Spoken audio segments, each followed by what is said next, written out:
Meron po tayong problema ngayong kinakaharap na tungkol po dito sa tubig. Since kayo ay nasa sanitary, ano po ang komento niyo po dito o reaksyon? Nakarating na po ba sa inyong tanggapan yung tungkol dito sa tubig, maruming tubig na idini-deliver ng Prime Water? Opo, nung previous days, previous months, marami talaga kami na encounter at saka na-receive na complaint regarding sa ating mga kababayan na nagre-reklamo nga tungkol dun sa quality ng tubig na sinusupply ng Prime Water. Yan, sunod-sunod po. Kahit nga po sa FB, nababas na kami dahil dyan sa mga isyong yan. Dahil din po dyan, we decided na magpatawag kami ng concern ng management ng Prime Water, yung manager at saka yung engineer nila. Hiningan natin ng idea taka-reason kung bakit nagkakaganyan. At noong August 14 po, ito nga po, nagkaroon tayo ng meeting dito sa office sa pangunguna ni Dr. Jam, yung ating medical officer po, saka po nung present manager ng Prime, saka po yung engineer nila nandito. Ito po yung picture. Ayan, okay. Yung meeting namin noong August 14. At ito po ay tumawag din sa amin si Kagawad Sapanta, yung ating Chairman Committee on Health, at nahingi rin po siya ng update tungkol dito. So, pinadala po namin yung aming findings and recommendation sa kanya nung mag-hearing sila last time. Para bago natin hingiin yung findings and recommendation ninyo, ano ba ang proseso ng katulad ng mga water concessionaire na magdedegosyo dito? Paano po ang procedure para mabigyan sila ng permit ng sanitation?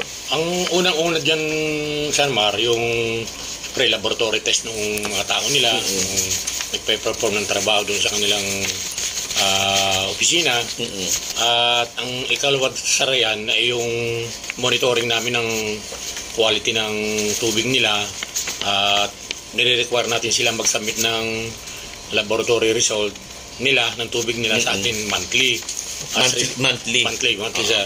As required din ng DOH po yan. Pag nag-conduct sila ng water sampling nila, sila nag-conduct, may representative po ang office natin sa pag-water sampling. Monthly po yun. At yung result po noon, sinasubmit sa ating opisina, monthly rin, basta dumating yung result. Kasi hindi po natin sila may issue ng permit kung hindi po kumpleto yung requirement natin sa kanila. Paano po yung yung pag nag-submit sa inyo, paano madidetermine kung talagang yung tubig na dinideliver nila sa mga concessionaire natin talagang safe or hindi? Paano po? Ibinabase nga po natin yung sa result ng laboratory test, kasi hindi naman tayo pwedeng mag-conclude kung anong klaseng tubig sila meron kung hindi dumaan sa laboratory. So ang primary basis natin dyan yung laboratory result. Sa mga laboratory result po, ano naman po ba lumalabas? Mga pasado naman? Okay naman po Okay naman. Result Kaya nagtataka po kami, bakit pagdating ng laboratory result, okay. Pagka dumating yung complaint ng concessionaire, hindi kaya yung tubig na binibigay sa inyo ay pili lang nila, alam lang nila kung saan to kukunin para safe or usually ang ginagawa po natin diyan pagka yung magkakandak ng water samples, kasama tayo lahat ng pumping stations, saka yung may random sampling tayo sa households within that pumping station. Yun ang kinukuha natin ng sample na pinadadala nila sa laboratory with our representation. Ngayon meron din naman tayo ang nagkakandak parang twice a year lang, yung June at saka December. Kami naman po ang nagkakandak nung bukod yun. Talagang kayo ang kami ang nagkakandak, kami ang nagdadala. Kasama na rin dito yung mga water station, Opo. Isahan na lang. Naka-schedule po yan sa water stations natin, regular naman silang nagsasubmit sa amin. Saka regular po nating minomonitor at kinukuha ng water sampling yan. Paano kapag ang isang katulad niyan Prime Water Infrastructure Corporation ay bagsak o talagang hindi nakasunod sa kanilang sa regulasyon na yung tubig malinis? Ang ginagawa po natin dyan, pagka yung bawang may sinambit silang failed ang result sa laboratory test, may recommendation po kaming ginagawa sa kanila. Unang-una, yung pinochlorinate natin, yung area, yung source na pinagkukunan. Halos 3 beses natin pinapapag-chlorinate yan. Then kukunan ulit ng sample pag nagawa yung process. Pagka failure pa rin, another solution ulit ang gagawin. So, hindi kami tumitigil hanggat hindi na naayos yung result ng tubig nila. Pag mga ganito mga sitwasyon na, ang dami ng siyempre ang social media ngayon very active sa mga ganyan, marami tayong nababasa, naririnig at na mga pinopost nila na marumi ang tubig. So ano ang aksyon ng inyong tanggapan tungkol dito? Yun nga po, pag naka-receive kami ng complaint sa ganyan, hindi receive, ibig sabihin doon, hindi nyo nakita doon sa iba yung receive sa nakikita sa social media, di ba? Kasi yung sa social media, hindi naman nagre-reklamo directly dito diba? Pinupost lang. Post lang. Post na may picture. May picture. Picture na ito, yung klase ng tubig sa ganitong area. Ano po ang sasabi nyo rito? Ganyan. Yun nga po yung huling na-receive namin ganyan, may mga picture na rin. Ganyan. So, nagkamagma kami na patawag nga natin yung concern ng management nila. May ilan ang mga sa inyo nagre-reklamo? Marami na po yan. Sunod-sunod nga po yung huli. Pati nga itong MHO, kung ano-ano na sinasabi sa opisina namin. So, sabi ko, ganun lang talaga. Pero ginagawa naman natin ng parati na aksyonan. Kung anong pinaka-the best, yun ang ating gagawin. So sa ngayon po, anong maibabahagi natin? Safe ba itong tubig na dinidistribute o binibigay ng Prime Water?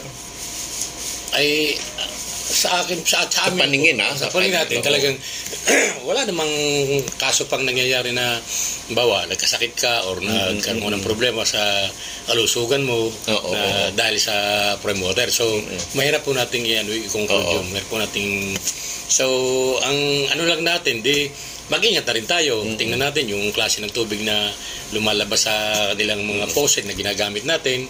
Kung sa loob natin hindi safety, ay huwag natin gamitin. Maghanap tayo ng ibang source. May meron ba kayong police power o karapatan o kapangyarihan na pwede nyo ipatigil muna yung pagsusupply ng tubig dahil sa ganung sitwasyon? Meron din po ba?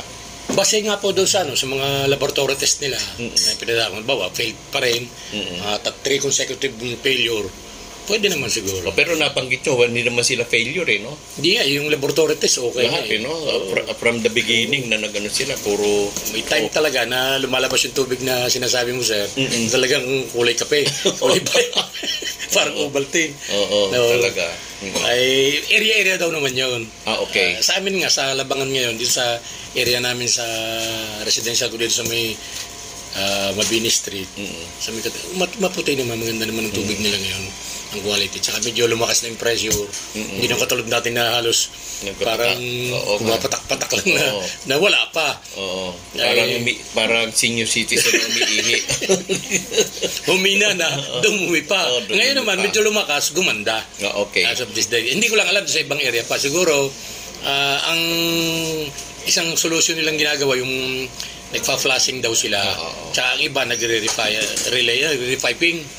Nagre-repiping sa ibang area. Kaya daw ganun ang kalibitang lumalabas sa ibang areas. Okay. Sinisiguro doon naman namin. Nagre-repiping naman, nakikita naman namin na may mga areas silang ginagawan din ng solusyon. Tapos yung flushing, by schedule daw, by area, by territory. So, ano ang assurance po natin? Anong masasabi niyo po para sa ating mga kababayan hinggil po dito sa tubig natin na dinideliver sa atin ng Prime Water Infrastructure Incorporated? Ano po ang inyong masasabi po dito para sa ating mga kababayan? Assurance. Sa ngayon, sa amin lang, okay naman ang water nila. Kaya lang, there are times na talaga, tsaka may areas na talagang madumi yung tubig na nila. Wala pa namang tayong kaso nga na nagiging dahilan ng pagkakasakit o ano man ang galing sa tubig ng prime water. So, ginagawa naman natin ng paraan sa pakipag-coordinate at sa pakikiisa ng management ng prime water. Okay. Hindi naman tayo titigil hanggat may nare-receive tayo mga complaint na ganyan. Okay. Thank you po. Salamat din po.